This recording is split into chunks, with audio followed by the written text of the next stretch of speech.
AJ Fabbri, the women's basketball beat reporter, here with the Syracuse University women's head coach in his 13th year at the helm for the Orange, the winningest coach in program history. Coach Quentin Hillsman. Coach, thanks so much for taking the time. Thank you for having me. I appreciate it.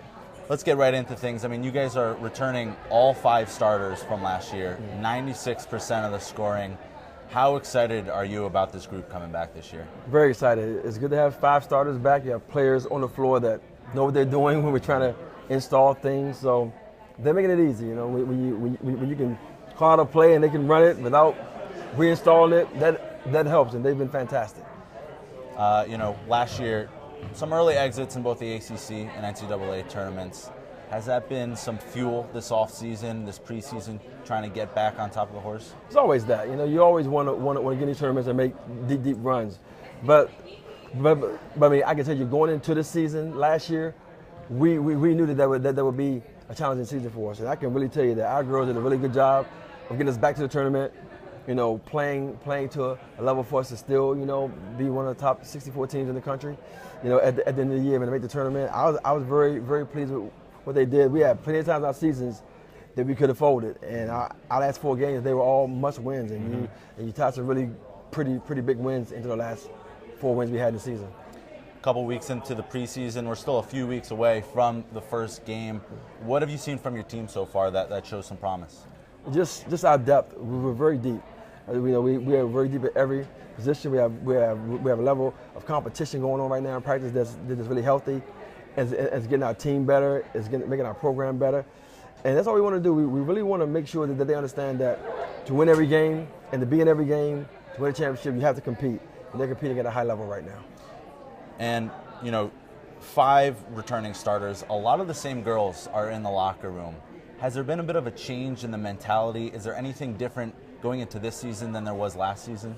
I don't know if it's much of a change, but you can tell that they're more comfortable, and it's important. You know, last year it was all brand new.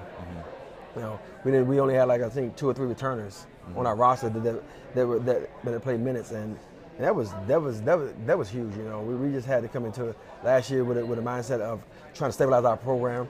This year with a mindset of getting back to the level to where we were 2 or 3 years ago, and I'm very excited about it. Top 10 recruiting class coming in, highlighted by McDonald's All-American Emily Angsler, a couple of other youngsters coming in. What kind of impact do you see them having throughout the season? Fantastic. They're going to help us right away. You're talking about Emily Angsler, McDonald's All-American, the number 9 player in the country. You got Kadia Sissoko, the number 10 player in the country, arguably in the world. You know, coming from France. Very explosive player. And you talk about sitting out, you have Maeva MP sitting out. You know, Kiki Lewis, who went to Ohio State, was one of the top 25 players in the country coming out of high school. We have a lot of depth. We have a lot of help coming in this year, and they're playing well. And you mentioned so far throughout the preseason, you want to go 38-0 and you want to win a national championship. Yeah. I mean, how confident are you in this team competing at a national level? I'm very confident. You know, we're in the best conference in the country. We have Notre Dame, arguably, who should be the consensus number 1 team in the nation. They're very talented. Louisville should be in the top 5 in the country. So we have a schedule in conference that will allow us to play the top teams and play at a high level that will get us ready for the NCAA tournament. So we're very excited about the schedule we have. We go to Oregon, our second game of the season, at Oregon, at Minnesota. I mean, we can name a lot of teams that we have. We have a tough schedule, and we're looking forward to playing the top teams. And sticking on that non-conference schedule, I mean, how important is it for you to schedule and go out and compete and prepare yourself for the grueling ACC season? You're playing, like you said, Oregon, a top 10 team, Minnesota, DePaul, Princeton. Those were all NCAA tournament teams. Central Florida is always top of their conference, top 3 in their conference. I mean, we can probably name 80% of our non-league schedule of being NCAA tournament teams, WNIT teams, or teams that were right there at the end of the season. So it's important. You don't want to get a false sense of reality going into the ACC conference, and we won't this year because we have a tough schedule. And sticking with the ACC conference, you know, this is a couple years removed from entering the conference. How much has been in the ACC? How has that helped you, the program, recruiting-wise, playing against some of the best competition in the country? It's been great.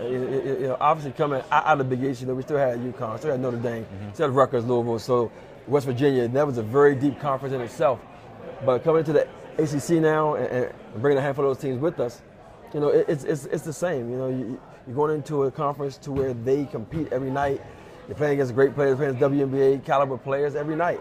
So it really prepares us for what's in front of us.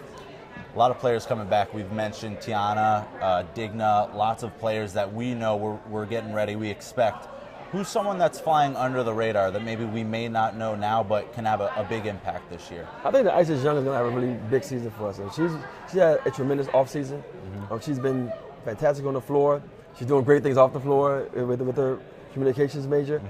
She's just a different kid. And for us, that's going to be important to have someone that step in and give us big firepower in situations in games, and she'll be able to do that for us this year. Last year, you guys led the ACC in three-point attempts and three-pointers made per game. Is it going to be more of the same this year from the Orange? I think we'll still shoot a lot of threes, but we have some balance. We can really throw the ball inside and score in the paint. And the good thing about that is that they can play one-on-one in the paint, and you're not worrying about them doubling, because they double, they're going to get punished. So you know, we have a lot of one-on-one opportunities in the paint this year. And Coach, I'll get you out of here on this. Your fashion, second to none in the conference, in the country. I got to ask you this question. Are the outfits, are they preordained, are they pre-picked, or are they kind of spur-of-the-moment decisions? Hey, it is kind of really spur of the moment. A lot of time it's rushing and what's iron, to be honest with you. Yeah. And so, but you know, that's one of my hobbies. I love fabric shopping, I love fashion, I love clothes, and you know, I guess I gotta have worse vice, right? So that's my vice. Well, Coach Q, thank you so much for the time. The best dressed coach in the country. Thanks.